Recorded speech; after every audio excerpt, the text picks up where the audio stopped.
اعوذ باللہ من الشیطان الرجیم پناہ مانگتا ہوں میں اللہ کی شیطان مردود سے۔ بسم اللہ الرحمن الرحیم شروع اللہ کا نام لے کر جو بڑا مہربان نہایت رحم والا ہے۔ حامیم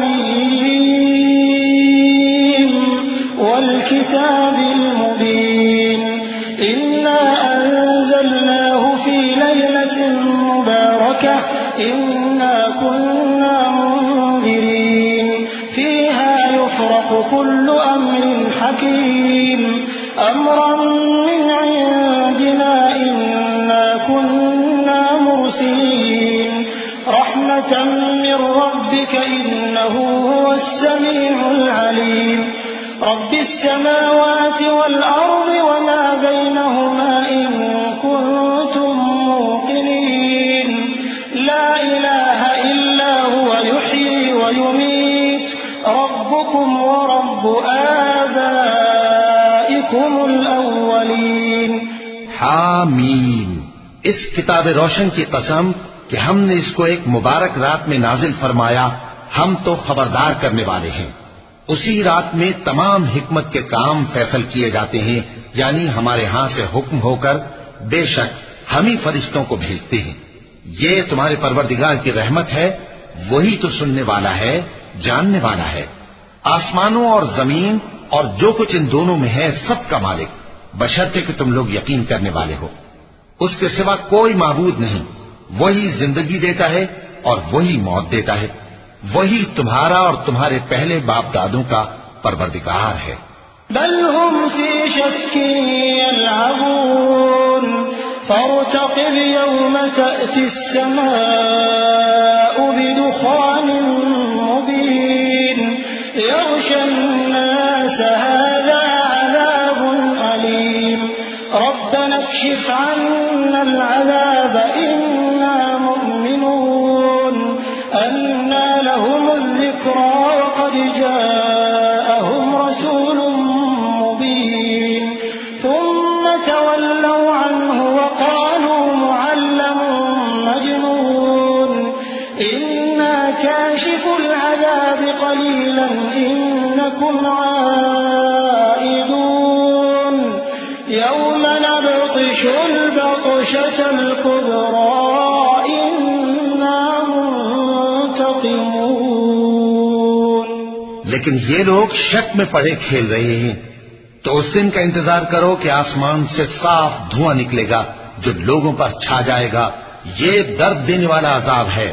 اس وقت وہ کہیں گے کہ اے پروردگار، ہم سے اس عذاب کو دور کر، ہم ایمان لاتے ہیں۔ اس وقت ان کو نصیحت کہاں مفید ہوگی، جبکہ ان کے پاس پیغمبر آ چکے جو ہمارے احکام کھول کر بیان کر دیتے تھے۔ پھر انہوں نے ان سے منہ پھیر لیا اور کہنے لگے یہ تو سکھایا پڑھایا ہوا ہے، دیوانہ ہے، ہم تو تھوڑے دنوں عذاب ٹال دیتے ہیں مگر تم پھر کفر کرنے لگتے ہو۔ جس دن ہم بڑی سخت گرفت کریں گے تو بے شک انتقام لے کر چھوڑیں گے۔ وَلَقَدْ فَتَنَّا قَبْلَهُمْ قَوْمَ فِرْعَوْنَ وَجَاءَهُمْ رَسُولٌ كَرِيمٌ أَنْ أَدُّوا إِلَيَّ عِبَادَ اللَّهِ إِنِّي لَكُمْ رَسُولٌ أَمِينٌ وَأَنْ لَا تَعْلُوا عَلَى اللَّهِ إِنِّي آتِيكُمْ بِسُلْطَانٍ مُبِينٍ وَإِنِّي عُذْتُ بِرَبِّي وَرَبِّكُمْ أَن تَرْجُمُونِ وَإِن لَّمْ تُؤْمِنُوا لِي فَاعْتَزِلُونِ فَدَعَا رَبَّهُ أَنَّ هَٰؤُلَاءِ قَوْمٌ مُجْرِمُونَ۔ اور ان سے پہلے ہم نے قوم فرعون کی آزمائش کی اور ان کے پاس ایک عالی قدر پیغمبر آئے جنہوں نے یہ کہا کہ اللہ کے بندوں یعنی بنی اسرائیل کو میرے حوالے کر دو، میں تمہارا امانت دار پیغمبر ہوں، اور اللہ کے سامنے سرکشی نہ کرو، میں تمہارے پاس کھلی دلیل لے کر آیا ہوں، اور اس بات سے کہ تم مجھے سنسار کرو میں اپنے اور تمہارے پروردگار کی پناہ لے چکا ہوں، اور اگر مجھ پر ایمان نہیں لاتے تو مجھ سے الگ ہو جاؤ۔ تب موسیٰ نے اپنے پروردگار سے دعا کی کہ یہ نافرمان لوگ ہیں۔ فَأَسْرِ بِعِبَادِي لَيْلًا إِنَّكُمْ مُتَّبَعُونَ واترك البحر رهوا إنهم جند مغرقون كم تركوا من جنات وعيون وزروع ومقام كريم ونعمة كانوا فيها فاكهين كذلك وأورثناها قوما آخرين فما بكت عليهم السماء والأرض وما كانوا منظرين ولقد نجينا بني إسرائيل من العذاب المهين. اللہ نے فرمایا کہ اچھا میرے بندوں کو راتوں رات لے کر چلے جاؤ اور فرعونی ضرور تمہارا تعاقب کریں گے اور سمندر سے کہ ٹھہرا ہوا ہوگا پار ہو جانا. تمہارے بعد وہ پورا لشکر ڈبو دیا جائے گا. وہ لوگ بہت سے باغ اور چشمے چھوڑ گئے اور کھیتیاں اور نفیس مکان اور آرام کی چیزیں جن میں وہ عیش کیا کرتے تھے. اسی طرح ہوا اور ہم نے دوسرے لوگوں کو ان چیزوں کا مالک بنا دیا. پھر ان پر نہ تو آسمان اور زمین کو رونا آیا اور نہ ان کو مہلت ہی دی گئی اور ہم نے بنی اسرائیل کو ذلت کے عذاب سے نجات دی.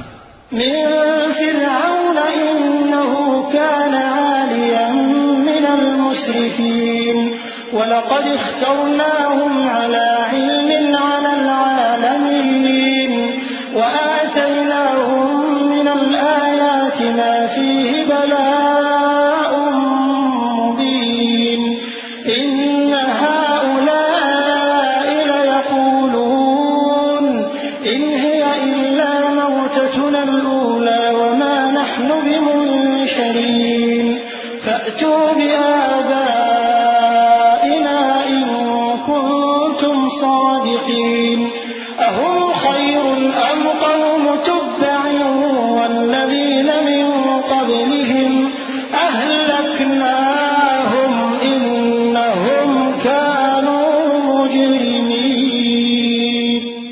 یعنی فرعون سے بے شک وہ سرکش اور حد سے نکلا ہوا تھا اور ہم نے بنی اسرائیل کو اہل عالم میں سے علم کی بنیاد پر چنا تھا اور ان کو ایسی نشانیاں دی تھیں جن میں کھلی آزمائش تھی. یہ لوگ یہ کہتے ہیں کہ ہمیں صرف پہلی دفعہ یعنی ایک بار مرنا ہے اور پھر اٹھنا نہیں. بس اگر تم سچے ہو تو ہمارے باپ دادا کو زندہ کر لا. بھلا یہ اچھے ہیں یا تبا کی قوم اور وہ لوگ جو ان سے پہلے ہو چکے ہیں؟ ہم نے ان سب کو ہلاک کر دیا، بے شک وہ گناہگار تھے. وما خلقنا السماوات والأرض وما بينهما لاعبين ما خلقناهما إلا بالحق ولكن أكثرهم لا يعلمون إن يوم الفصل ميقاتهم أجمعين يوم لا يغني مولا عن مولا شيئا ولا هم ينصرون إلا من رحم الله إنه هو العزيز الرحيم. اور ہم نے آسمانوں اور زمین کو اور جو کچھ ان میں ہے اس کو کھیل کے لیے نہیں بنایا. ان کو ہم نے تدبیر سے پیدا کیا ہے لیکن اکثر لوگ نہیں جانتے. کچھ شک نہیں کہ فیصلے کا دن ان سب کے جی اٹھنے کا وقت ہے جس دن کوئی دوست کسی دوست کے کچھ کام نہ آئے گا اور نہ ان کو مدد ملے گی مگر جس پر اللہ مہربانی کرے. بے شک وہی غالب ہے، بڑا مہربان ہے. إن شجرة الزقوم طعام الأثيم كالمهل يغلي في البطون كغلي الحميم خذوه فاعتلوه إلى سواء الجحيم ثم صبوا فوق رأسه من عذاب الحميم ذق إنك أنت العزيز الكريم إن هذا ما كنتم به تمترون إن المتقين في مقام أمين في جنات وعيون يلبسون من سندس وإستبرق متقابلين. بلا شبہ تھوہر کا درخت گناہگاروں کا کھانا ہوگا جیسے پگھلا ہوا تانبا۔ وہ تھوہر پیٹوں میں اس طرح کھولے گا جس طرح گرم پانی کھولتا ہے۔ حکم دیا جائے گا کہ اس کو پکڑ لو اور کھینچتے ہوئے دوزخ کے بیچوں بیچ لے جاؤ، پھر اس کے سر پر کھولتا ہوا پانی اونڈیل دو کہ عذاب پر عذاب ہو۔ اب مزہ چکھ، تو بڑی عزت والا اور سردار تھا۔ یہ وہی دوزخ ہے جس میں تم لوگ شک کیا کرتے تھے۔ بے شک پرہیزگار لوگ چین کے مکان میں ہوں گے، یعنی باغوں اور چشموں میں باریک اور دبیز ریشم کا لباس پہن کر ایک دوسرے کے سامنے بیٹھے ہوں گے۔ كذلك وزوجناهم بحور عين يدعون فيها بكل فاكهة آمنين لا يذوقون فيها الموت إلا الموتة الأولى ووقاهم عذاب الجحيم فضلا من ربك ذلك هو الفوز العظيم فإنما يسرناه بلسانك لعلهم يتذكرون فارتقب إنهم مرتقبون۔ وہاں اس طرح کا حال ہوگا، اور ہم بڑی بڑی آنکھوں والی حوروں کو ان کی بیویاں بنا دیں گے۔ وہاں امن و اطمینان سے ہر قسم کے میوے منگائیں گے اور کھائیں گے، اور پہلی دفعہ کے مرنے کے علاوہ موت کا مزہ پھر نہیں چکھیں گے، اور اللہ ان کو دوزخ کے عذاب سے بچا لے گا۔ یہ تمہارے پروردگار کا فضل ہے، یہی تو بڑی کامیابی ہے۔ ہم نے اس قرآن کو تمہاری زبان میں آسان کر دیا ہے تاکہ یہ لوگ نصیحت حاصل کریں، بس تم بھی انتظار کرو، یہ بھی انتظار کر رہے ہیں۔ صدق اللہ العظیم۔